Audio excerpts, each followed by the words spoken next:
Ave Maria. എൻ്റെ പേര് Isha Mary Jose. ഞാൻ വരുന്നത് തൊടുപുഴയിൽ നിന്നാണ്.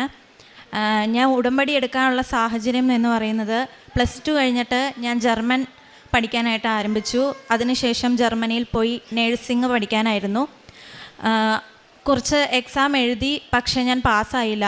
അപ്പോൾ എൻ്റെ കൂടെ പഠിച്ച കുറച്ച് പേര് ഇവിടെ വന്ന് ഉടമ്പടി എടുക്കുകയും അവർക്ക് ഉടമ്പടി എടുത്തപ്പോൾ തന്നെ ആദ്യത്തെ അറ്റംപ്റ്റിൽ ഫുൾ മൊഡ്യൂളും കിട്ടുകയും ചെയ്തു.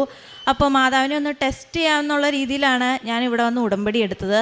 പക്ഷേ ഞാൻ ഉടമ്പടി എടുത്തിട്ട് ഞാൻ നിയോഗത്തിൽ വെക്കാത്ത 3 കാര്യങ്ങളാണ് മാതാവ് എനിക്ക് സാധിച്ചു തന്നത്.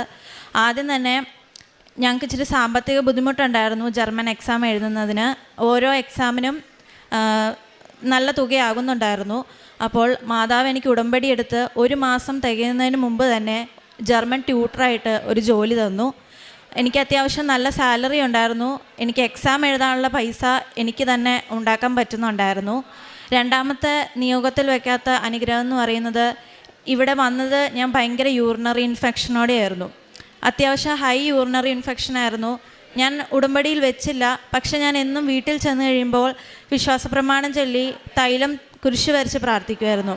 അതിനുശേഷം എപ്പോഴാണെന്നറിയില്ല, എൻ്റെ യൂറിനറി ഇൻഫെക്ഷൻ അതിനുശേഷം ഇതുവരെ വന്നിട്ടില്ല.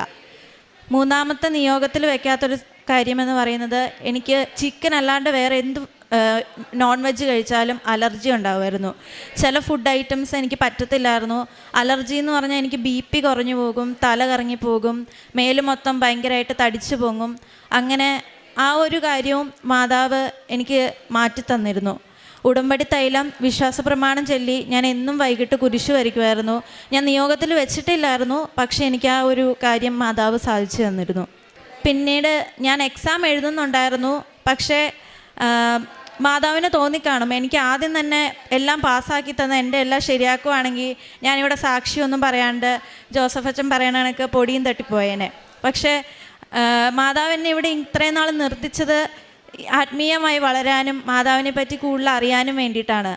ഞാൻ വഴി മറ്റ് 1-2 പേര് ഇവിടെ വന്ന് ഉടമ്പടി എടുക്കാനും ഇടയായി. അവർക്ക് പല അനുഗ്രഹങ്ങളും കിട്ടിയിട്ടുമുണ്ട്.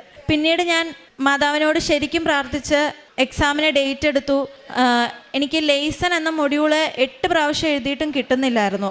ഞാൻ മാതാവിൻ്റെ ഉപ്പ് എക്സാം സെൻറ്ററിൽ വിതറി തൈലം ഉപയോഗിച്ച് വിശ്വാസപ്രമാണം ചൊല്ലി കുരിശ് വരച്ച് പ്രാർത്ഥിച്ചു. എൻ്റെ മെറിറ്റും കൊണ്ടല്ല, മാതാവിൻ്റെ ഗ്രേസ് കൊണ്ടാണ് എനിക്ക് ലെയ്സൺ മൊഡ്യൂള് കറക്റ്റ് പാസ് മാർക്കോടുകൂടി മാതാവ് പാസ്സാക്കി തന്നു.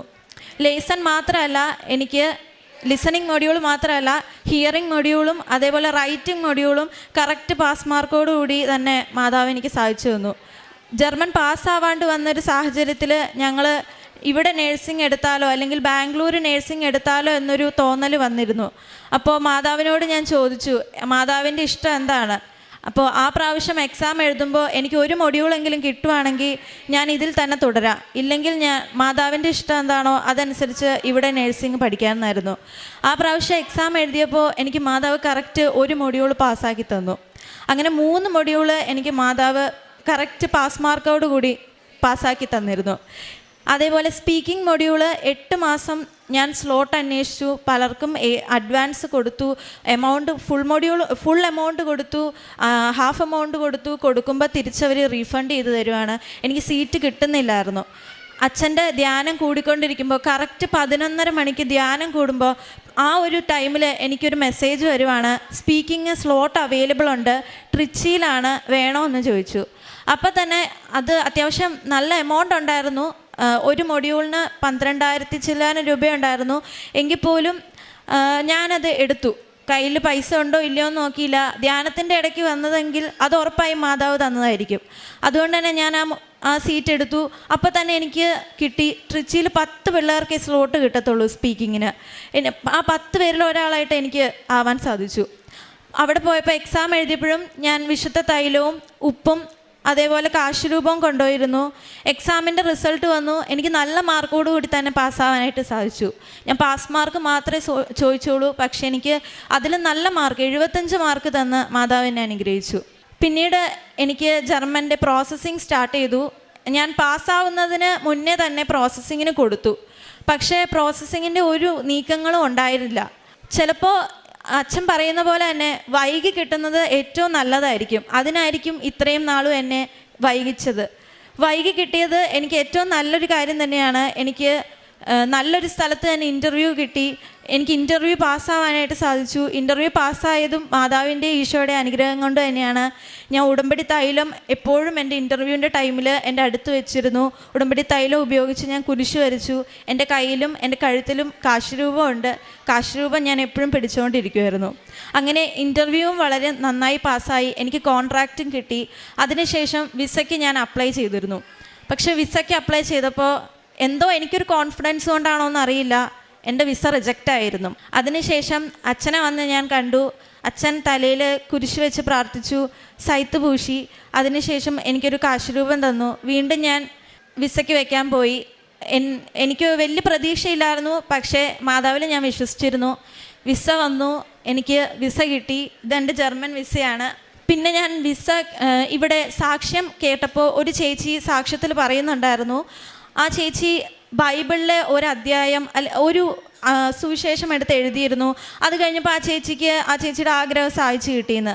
ഞാൻ വെറുതെ എനിക്ക് തോന്നി യോഹന്നാൻ സ്ലീഹായുടെ സുവിശേഷം എഴുതാമെന്ന്. അതിൽ 21 അധ്യായമാണുള്ളത്. എന്തോ എനിക്കത് എഴുതാൻ തോന്നി. 21 അധ്യായം എഴുതി. എൻ്റെ വിസ വന്നത് കറക്റ്റ് 21ാമത്തെ ദിവസമാണ്. എനിക്ക് ഭയങ്കര ഒരു കണക്ഷൻ അതിൽ ഫീൽ ചെയ്തിരുന്നു. ഇത്രയും അനുഗ്രഹങ്ങളാണ് എനിക്ക് മാതാവ് തന്നത്. പ്രേക്ഷക പ്രവർത്തനം എന്ന് പറയുകയാണെങ്കിൽ ഞാൻ ഇവിടെ നിന്ന് പത്രം മേടിക്കുമായിരുന്നു. എൻ്റെ വീട് ഒത്തിരി ദൂരെ ആയതുകൊണ്ട് എല്ലാ മാസവും എനിക്ക് വരാൻ പറ്റില്ല. പക്ഷേ 3 മാസം കൂടുമ്പോൾ വന്ന് ഞാൻ പത്രം മേടിച്ച് ആളുകൾക്ക് കൊടുക്കുമായിരുന്നു. വീടുകളിൽ കയറി കൊടുക്കുമായിരുന്നു. പള്ളികളിൽ പോയി കൊടുക്കുമായിരുന്നു. പിന്നെ കാരുണ്യ പ്രവൃത്തി എന്ന് പറയുമ്പോൾ സാമ്പത്തികമായിട്ട് ആവശ്യമുള്ളവർക്ക് എൻ്റെ വീട്ടിൽ നിന്നാണ് കൊടുക്കുന്നത്. ഞാൻ ജോലി ചെയ്യുന്നുണ്ടെങ്കിൽ പോലും എനിക്ക് ഇപ്പോഴാണ് എന്തെങ്കിലും കിട്ടി തുടങ്ങിയത്. ബാക്കി മൊത്തം എക്സാമിന് പോകുമായിരുന്നു. അപ്പോൾ അമ്മയും അപ്പയൊക്കെ ആയിരുന്നു പൈസ കാരുണ്യ പ്രവൃത്തി ചെയ്യുന്നത്. പിന്നെ ഞങ്ങൾ ഹോസ്പിറ്റലിൽ പൊതിച്ചോറ്, ഞങ്ങളുടെ വീട്ടിൽ തന്നെ പൊതിച്ചോറുണ്ടാക്കും. ഞാൻ പൊതിച്ചോറ് കെട്ടും. ഞാനും അമ്മയും കൂടെ ഗവൺമെൻറ് ഹോസ്പിറ്റലിൽ പോയി പൊതിച്ചോറ് കൊടുക്കുമായിരുന്നു. എനിക്ക് വന്ന വലിയൊരു മാറ്റം എന്ന് പറഞ്ഞാൽ ആത്മീയമായി ഞാൻ ഒത്തിരി വളർന്നു. ഞാനൊരു ക്രിസ്ത്യൻ ഫാമിലിയിൽ ജനിച്ചതുകൊണ്ട് എല്ലാ ആഴ്ചയും ഞാൻ പള്ളിയിൽ പോകണം, പ്രാർത്ഥിക്കണം എന്നൊരു രീതിയായിരുന്നു. പക്ഷേ ഇപ്പം എനിക്ക് എന്നും പള്ളിയിൽ പോകണം. ഞായറാഴ്ച മാത്രമല്ല, എല്ലാ ദിവസവും എനിക്ക് പള്ളിയിൽ പോകണം. ഒരു ദിവസം പള്ളിയിൽ പോയില്ലെങ്കിൽ എനിക്കെന്തോ ബുദ്ധിമുട്ടാണ്. പിന്നെ ബൈബിൾ ഞാൻ ഇന്നേ വരെ വായിച്ചിട്ടില്ല. ശരിക്കും ബൈബിൾ വായിക്കുമ്പോൾ എനിക്ക് ഭയങ്കര ബോറടിയാണ്. പക്ഷേ ഇപ്പം ഞാൻ എല്ലാ ദിവസവും അരമണിക്കൂർ വീതമെങ്കിലും ബൈബിൾ വായിക്കും. അപ്പോൾ ഒരു ദിവസം എനിക്ക് അരമണിക്കൂർ വായിക്കാൻ പറ്റിയില്ലെങ്കിൽ ആ ടൈമും കൂടെ ആഡ് ഓൺ ചെയ്ത് പിറ്റേ ദിവസം ഞാൻ ബൈബിൾ വായിക്കുമായിരുന്നു. പിന്നെ എക്സാം എഴുതാൻ പോകുമ്പോഴാണെങ്കിലും ഞാൻ ബൈബിള് ട്രെയിനിലിരുന്നാണെങ്കിലും വായിക്കും. എൻ്റെ ഫോണിൽ ഞാൻ ഡൗൺലോഡ് ചെയ്ത് ബൈബിള് വായിക്കും. അച്ഛൻ്റെ വീഡിയോയിലൂടെ പ്രത്യക്ഷീകരണ പ്രാർത്ഥനയും സായാഹ്ന പ്രാർത്ഥനയും ചൊല്ലുമായിരുന്നു. എൻ്റെ സ്വഭാവത്തിൽ ഒത്തിരി മാറ്റം വന്നു. ഞാൻ അത്യാവശ്യം നല്ല വാശിക്കാരിയാണ്. ചെറിയ കാര്യത്തിന് പോലും ഞാൻ അത്യാവശ്യം വാശി പിടിക്കും. പക്ഷെ ഇപ്പം എനിക്ക് അത്ര വാശിയൊന്നുമില്ല. വാശിയൊക്കെ നല്ല രീതിയിൽ കുറഞ്ഞു. ഞാൻ 2 ആഴ്ച കൂടുമ്പോൾ കുമ്പസാരിക്കാറുണ്ട്. അതേപോലെ മറ്റുള്ളവർക്ക് വേണ്ടി ഞാൻ ഒത്തിരി ഇപ്പോൾ പ്രാർത്ഥിക്കാൻ തുടങ്ങിയിട്ടുണ്ട്. ഞാൻ പ്രാർത്ഥിച്ച് എൻ്റെ കൂട്ടുകാരിക്ക് വിസ കിട്ടിയിട്ടുണ്ട്. അതുപോലെ മറ്റുള്ളവർക്ക് വേണ്ടി ഇപ്പോൾ ഞാൻ പ്രാർത്ഥിക്കാൻ തുടങ്ങി. അവസാനമായപ്പോൾ എനിക്ക് മനസ്സിലായി, എനിക്ക് വേണ്ടി പ്രാർത്ഥിക്കുന്നത് കൊണ്ടൊരു ഗുണമില്ല. ശരിക്കും മറ്റുള്ളവർക്ക് വേണ്ടിയാണ് ഞാൻ പ്രാർത്ഥിക്കേണ്ടത്. അങ്ങനെ ഞാൻ എനിക്ക് വേണ്ടി നിയോഗം വെച്ചിട്ടില്ല, മറ്റുള്ളവർക്ക് വേണ്ടി ഞാൻ നിയോഗം വെച്ച് പ്രാർത്ഥിക്കാൻ തുടങ്ങി. അങ്ങനെ എൻ്റെ നിയോഗം മാതാവ് ഈശോയും കണ്ടു. എനിക്ക് എൻ്റെ നിയോഗങ്ങളെല്ലാം സാധിച്ചും തന്നു. മാതാവിന് ഈശോയ്ക്ക് ഒത്തിരി നന്ദി. സങ്കീർത്തനങ്ങൾ 66, 16, 17 തിരുവചനങ്ങൾ. ദൈവഭക്തരെ വന്ന് കേൾക്കുവിൻ, അവിടുന്ന് എനിക്ക് വേണ്ടി ചെയ്തതെല്ലാം ഞാൻ വിവരിക്കാം. ഞാൻ അവിടുത്തോട് ഉച്ചത്തിൽ വിളിച്ചപേക്ഷിച്ചു, എൻ്റെ നാവുകൊണ്ട് ഞാൻ അവിടുത്തെ പുകഴ്ത്തി. ഇഷ മേരി ജോസ് എന്ന ഈ മകൾ തൻ്റെ ഉടമ്പടി ജീവിതത്തിൽ ലഭിച്ച വലിയ നന്മകളെ ഈ അൾത്താരയിൽ സാക്ഷ്യപ്പെടുത്തുകയാണ്. മകൾ പറയുന്നുണ്ട്, ഉടമ്പടി എടുത്ത ആദ്യ നാളുകളിൽ മകൾക്കുണ്ടായിരുന്ന ശാരീരികമായ രോഗാവസ്ഥകളാണ് സൗഖ്യപ്പെട്ടത്. ഏറെ ക്ലേശത്തോടെ കഴിഞ്ഞിരുന്ന രോഗാവസ്ഥകൾ അത് ഉടമ്പടിയുടെ നേർച്ച വസ്തുക്കൾ ഉപയോഗിച്ച്, പ്രത്യേകിച്ച് ഉടമ്പടി തൈലം കുരിശടയാളം വരച്ച് വിശ്വാസ പ്രമാണം ചൊല്ലി പ്രാർത്ഥിച്ചതിലൂടെ പൂർണ്ണമായും യൂറിനറി ഇൻഫെക്ഷനും മറ്റ് അസുഖങ്ങളും മാറിയതിനെയാണ് മകൾ സാക്ഷ്യപ്പെടുത്തിയത്. എന്നാൽ മകളുടെ വാക്കുകളിൽ നമ്മൾ കാണുന്നുണ്ട്, ഏതാണ്ട് 16 തവണയാണ് മകൾ 4 മൊഡ്യൂളും കൂടി എഴുതിയത്. അതിൽ ഒരു മൊഡ്യൂൾ 8 തവണ എഴുതി, മറ്റൊന്ന് 4 തവണ എഴുതി, മറ്റ് 2 മൊഡ്യൂളുകൾ 2 തവണ എഴുതി.